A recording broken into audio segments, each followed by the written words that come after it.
Hi students, good morning. So ಕೊನೆ class ಅಲ್ಲಿ ನಾವು ಆಕ್ಟಿವ್ ವಾಯ್ಸ್ ಪ್ಯಾಸಿವ್ ವಾಯ್ಸ್ ಅನ್ನು ನೋಡ್ತಾ ಇದ್ವಿ. So active voice passive voice ಅಲ್ಲಿ ಪ್ರೆಸೆಂಟ್ ಇಂಡೆಫಿನಿಟ್ ಅಲ್ಲಿ ಯಾವ ರೀತಿ ಪ್ಯಾಸಿವ್ ವಾಯ್ಸ್ ಮಾಡಬೇಕು ಅನ್ನೋದನ್ನು ನಾವು ನೋಡ್ತಾ ಇದ್ವಿ. ಸೊ ನಿಮ್ಗೆ ಗೊತ್ತಿರೋ ಹಾಗೆ ಕರ್ತರಿ ಪ್ರಯೋಗ ಹಾಗೂ ಕರ್ಮಣಿ ಪ್ರಯೋಗ. ಸೊ ಸಾಮಾನ್ಯವಾಗಿ ಕರ್ಮಣಿ ಪ್ರಯೋಗವನ್ನ ಹೆಚ್ಚಾಗಿ ಇಬ್ಬರು ಬಳಸ್ತಾರೆ.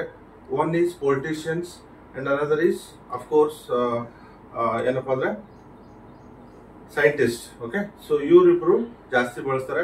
ಅಫ್ಕೋರ್ಸ್ ನಾವು ಬಳಸಬಹುದು. ನಾವು ಸಾಮಾನ್ಯವಾಗಿ ಮಾತಾಡ್ಬೇಕಾದಾಗ ಬಹಳಷ್ಟು ಸರಿ ಪ್ಯಾಸಿವ್ಸ್ ಅನ್ನ ಬಳಸ್ತಾ ಇರ್ತೀವಿ. ಮಾಡಲ್ಪಟ್ಟಿತ್ತು, ಹೋಗಲ್ಪಟ್ಟಿತ್ತು, ನೋಡಲ್ಪಟ್ಟಿತ್ತು, ಬರಲ್ಪಟ್ಟಿತ್ತು, ಈ ರೀತಿಯಾಗಿ ನಾವು ಹೇಳ್ತಾ ಇರ್ತೀವಿ. ಸೊ ಇವತ್ತು ನಾನು ಪ್ರೆಸೆಂಟ್ ಕಂಟಿನ್ಯೂಸ್ ಅನ್ನ ಯಾವ ರೀತಿ ಪ್ಯಾಸಿವ್ಸ್ ಮಾಡಬೇಕು ಅನ್ನೋದನ್ನ ತಿಳಿಸ್ತಾ ಇದ್ದೀನಿ. So write the heading present continuous passives. Okay, so present continuous. So present indefinite ಅಲ್ಲಿ ನಾನು ನಿಮ್ಗೆ ಪ್ಯಾಸಿವ್ಸ್ ಹೇಗೆ ಮಾಡಬೇಕು ಅನ್ನೋದನ್ನ ಕೊನೆ ಕ್ಲಾಸ್ ಅಲ್ಲಿ ಹೇಳಿದ್ದೆ. I had taught you how to change active to passive voice in present tense. So I mean present indefinite. So now I am teaching you how to change active to passive voice present continuous. So as you know that there are 12 active voice but only 8 passive voice we can change.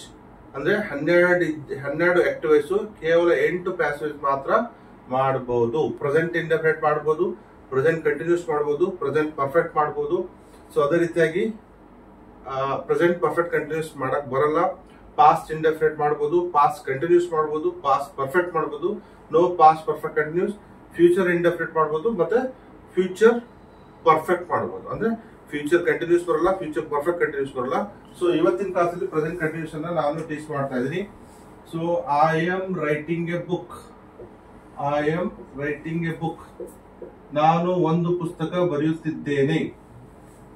So this is called active voice. Of course common people we use I right A book. So ಇದನ್ನ ನಾವು passive voice ಹೇಳ್ಬೇಕಂದ್ರೆ ನಾನು ಒಂದು ಪುಸ್ತಕ ಬರೆಯುತ್ತಿದ್ದೇನೆ, ಒಂದು ಪುಸ್ತಕವು ನನ್ನಿಂದ ಬರೆಯಲ್ಪಡುತ್ತಾ ಇದೆ. ಇಲ್ಲಿ ನಾನು ಏನು ಮಾಡುತ್ತೇನೆ ಅನ್ನೋದು ಗೊತ್ತಾಗ್ತದೆ. ಆಕ್ಟಿವ್ಸ್ ಅಲ್ಲಿ ಏನ್ ಗೊತ್ತಾಗುತ್ತೆ, ನಾನು ಏನು ಮಾಡುತ್ತೇನೆ ಅನ್ನೋದು ಗೊತ್ತಾಗ್ತದೆ. ಪ್ಯಾಸಿವ್ ವಾಯ್ಸ್ ಅಲ್ಲಿ ನನ್ನಿಂದ ಏನೇನ್ ಮಾಡಲ್ಪಡುತ್ತದೆ ಅಥವಾ ಮಾಡಲ್ಪಡುತ್ತಾ ಇದೆ. A book is written by me. So ಇಲ್ಲಿ ನಾನು ಪುಸ್ತಕ ಬರೆಯುತ್ತಾ ಇದ್ದೇನೆ ಅಥವಾ ನಾನು ಒಂದು ಪುಸ್ತಕ ಬರೆಯುತ್ತಾ ಇದ್ದೇನೆ. This is called object. A book is object. So subject become object, object become subject of the passive voice. A book is object to be. So to be ಆದ್ಮೇಲೆ ಇಲ್ಲಿ ಇಂಗ್ ಇದೆ ನೋಡಿ. ಸೊ ಇಲ್ಲಿ ಇಂಗ್ ಇದ್ದಾಗ ಈಸ್ ಬೀಯಿಂಗ್ ಬರಬೇಕು, ದಯವಿಟ್ಟು ನೆನ್ಪಿಟ್ಕೊಳ್ಳಿ. So ing ಅಂದಾಗ is being. Okay, so once more I want to write here. So is being return by me. ಯಾಕೆ ಬೀಯಿಂಗ್ ಬರ್ತಾ ಇದೆ ಅಂದ್ರೆ ಇಲ್ಲಿ ಇಂಗ್ ಇದೆ, ಅದಕ್ಕೋಸ್ಕರ. ಸೊ ಇಲ್ಲಿ ಬೀಯಿಂಗ್ ಅಂತ ಹೇಳಿ ಬರಬೇಕು. So I am writing a book. A book is being return by me. We are playing cricket. We are playing cricket. ನಾವು ಕ್ರಿಕೆಟ್ ಆಡುತ್ತಿದ್ದೇವೆ. Cricket is being played by us. ಸೊ ಇಲ್ಲಿ ಬೀಯಿಂಗ್ ಯಾಕಂತಂದ್ರೆ ಇಲ್ಲಿ ಇಂಗ್ ಇದೆ, ಅದಕ್ಕೋಸ್ಕರ ಬೀಯಿಂಗ್ ಬರ್ತಾ ಇದೆ. Cricket is being played by us. they are singing a classical song. ಅವರು ಒಂದು ಶಾಸ್ತ್ರೀಯ ಸಂಗೀತವನ್ನು ಹಾಡುತ್ತಾ ಇದ್ದಾರೆ. ಸೊ ಒಂದು ಶಾಸ್ತ್ರೀಯ ಸಂಗೀತವನ್ನು classical song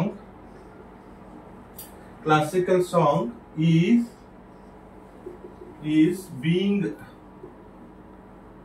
sung by us. So ಅವರು ಒಂದು ಶಾಸ್ತ್ರೀಯ ಸಂಗೀತವನ್ನು ಹಾಡುತ್ತಿದ್ದಾರೆ. ಒಂದು ಶಾಸ್ತ್ರೀಯ ಸಂಗೀತವನ್ನು ಅವರಿಂದ ಹಾಡಲ್ಪಡುತ್ತಾ ಇದೆ. So please start remember, you have to use being whenever it is ing. Ing ಎಲ್ಲೆಲ್ಲಿ ಬರುತ್ತೆ ಅಲ್ಲಿ ಬೀಯಿಂಗ್ ಅನ್ನ ನೀವು ಬಳಸಿ ಪ್ಯಾಸಿವ್ ವಾಯ್ಸ್ ಅನ್ನ ಮಾಡಬೇಕಾಗುತ್ತೆ. So this is what present continuous examples. ನೀವು ಈ ರೀತಿಯಾಗಿ ಬೇರೆ ಬೇರೆ ಎಕ್ಸಾಂಪಲ್ಸ್ ಅನ್ನ ಬರೆದು ಸೊ ಪ್ರಾಕ್ಟೀಸ್ ಮಾಡಿ. ಇನ್ನೊಂದು ಹೇಳ್ಬೇಕಂದ್ರೆ ಅಫ್ಕೋರ್ಸ್ ಗೂಗಲ್. ಸೊ ಗೂಗಲ್ ಇಂದ ನೀವು ಸಾಕಷ್ಟು ಎಕ್ಸಾಂಪಲ್ಸ್ ಅನ್ನ ನೋಡ್ಕೊಂಡು ಬರೆಯೋದಾಗ್ಲಿ, ಪ್ರಾಕ್ಟೀಸ್ ಮಾಡೋದಾಗ್ಲಿ, ಹೇಳೋದಾಗ್ಲಿ ಮಾಡಿದ್ರೆ ಖಂಡಿತ ನಿಮಗೆ ಇಂಗ್ಲಿಷ್ ಈಸಿ ಆಗ್ತಾ ಬರುತ್ತೆ. ಸೊ ಆತ್ಮೀಯ ವಿದ್ಯಾರ್ಥಿಗಳೇ, ನಾನು ಹೇಳಿದಷ್ಟೇ ನೀವು ಪ್ರಾಕ್ಟೀಸ್ ಮಾಡಬೇಡಿ. ಇದ್ರ ಜೊತೆಗೆ ಇನ್ನೂ ಹೆಚ್ಚಿನ ಪ್ರಾಕ್ಟೀಸ್ ಮಾಡಿದ್ರೆ ಖಂಡಿತ ನಿಮ್ಗೆ ಇಂಗ್ಲಿಷ್ ಆಗುತ್ತೆ. So Google baba also is helping us. So please go through Google baba. So definitely it will help you. Thank you.